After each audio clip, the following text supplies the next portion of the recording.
घूंघट के अंदर इतनी चुन चुन कर गाली देती हैं कि मानो कि अपने उस रास्ते के बदल कर लोग निकल जाते हैं। तो इस तरह घूंघट काटने की प्रथा हमारे सनातन हिंदू धर्म में नहीं था। हमारे ऐसा शास्त्र में कहीं आता है वर्णन कि माता जानकी दशरथ जी के महाराज के सामने कभी घूंघट काढ़ी, ऐसा कहीं ऐसा वर्णन नहीं आता है। अरे हम लोगों के घर की माताएं तो केवल मुंगलों से बचने के लिए, दुष्टों से बचने के लिए घूंघट काढ़ कर चलती हैं। हमारे धर्म में सबसे बड़ा मर्यादा क्या है? सर पे पल्लू, वही सबसे बड़ा मर्यादा है। इधर पूतना जा रही है और जब जाती है तो पहुंचती है कहाँ? गोकुल सीधे।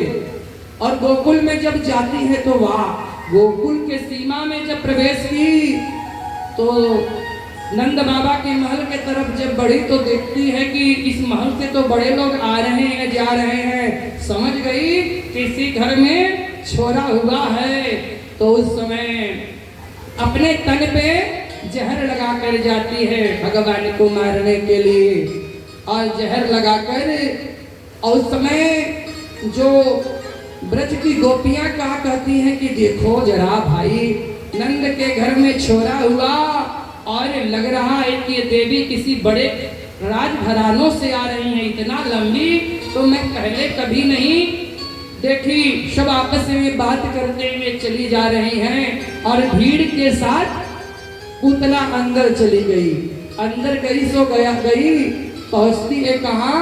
जहां पर कन्हैया पड़े हुए हैं पलना में। और कन्हैया पलना में जब पड़े हुए हैं तो उस समय देखिए यशोदा मैया सबको जो आ रहा है उनको प्रणाम कर रही हैं और प्रणाम कर रही हैं और कहते हैं कि लक्ष्मी उनके घर में विराजमान हो जाती है। जितना लुटा रहे हैं उतना ही बढ़ रही हैं।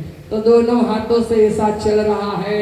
सोचते हैं, कहते हैं कि बहन आप कहाँ से? कह रहे कि मैं ब्राह्मणी हूँ। हाँ, लाला को आशीर्वाद देने के लिए तुम्हारे मैं आई हूँ। कहती है माता यशोदा, अरे देवी ये मेरा लाला नहीं है, ये तो आप सबका लाला है, आपके ही कृपा से है तो मेरे घर में छोरा भयो। सो ऐसे कहकर तुरंत ही यशोदा मैया चली जाती, कहती है कि देवी तुम बहन रुक जरा ठहरो, मैं आ रही हूँ, देखती हूँ कि मेरे चौक में कोई आया है। तो इस तरह से देखने के लिए जब गई, पूतना विचार की कि बड़ा अच्छा समय, देखो बना हुआ काम बना हुआ रखा है, बस मुझे 2 मिनट के लिए करना है। जब जाती है भगवान के तरफ देखने के पलड़े में पड़े हुए भगवान दोनों अपने नेत्रों को बंद कर लिए। जब अपने नेत्रों को बंद कर लिए तो सुखदेव जी महाराज कहते हैं कि राजन भगवान अपने नेत्रों को क्यों बंद कर लिए? ये आपको पता है? ना प्रभु मुझे क्या पता, इसलिए बंद कर दिए कि भगवान कहते हैं कि जब मैं जन्म लेता हूँ तो सबसे पहले राक्षसी को ही मारना पड़ेगा, इसलिए भगवान अपने नेत्रों को बंद कर लिए। सबसे पहले जब राम जन्म लिए तो भगवान ताड़का को मारे और भगवान कहे कृष्ण को जब के रूप में मैं जन्म लिया हूँ तो पूतना आ गई।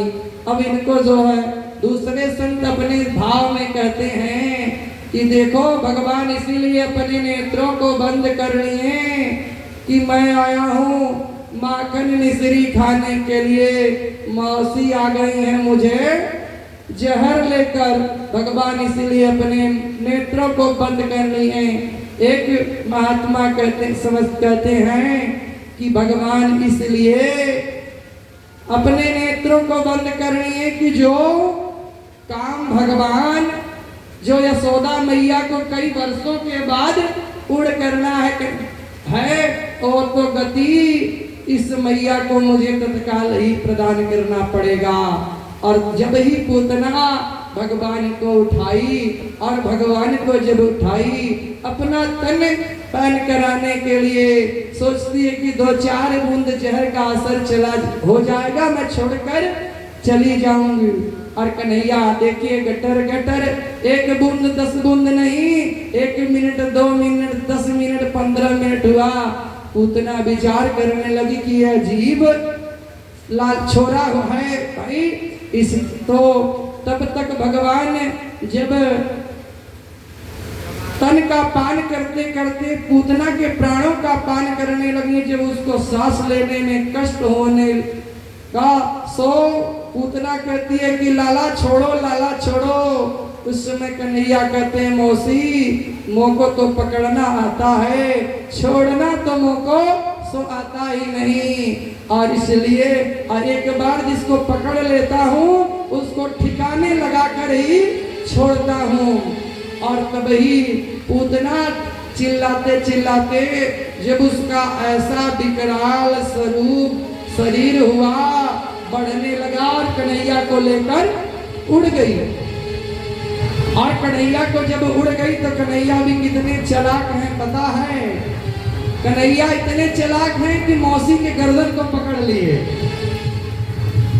और गर्दन को पकड़ लिए गिरने की मौसी तो मैं तो जरूर बच जाऊंगा।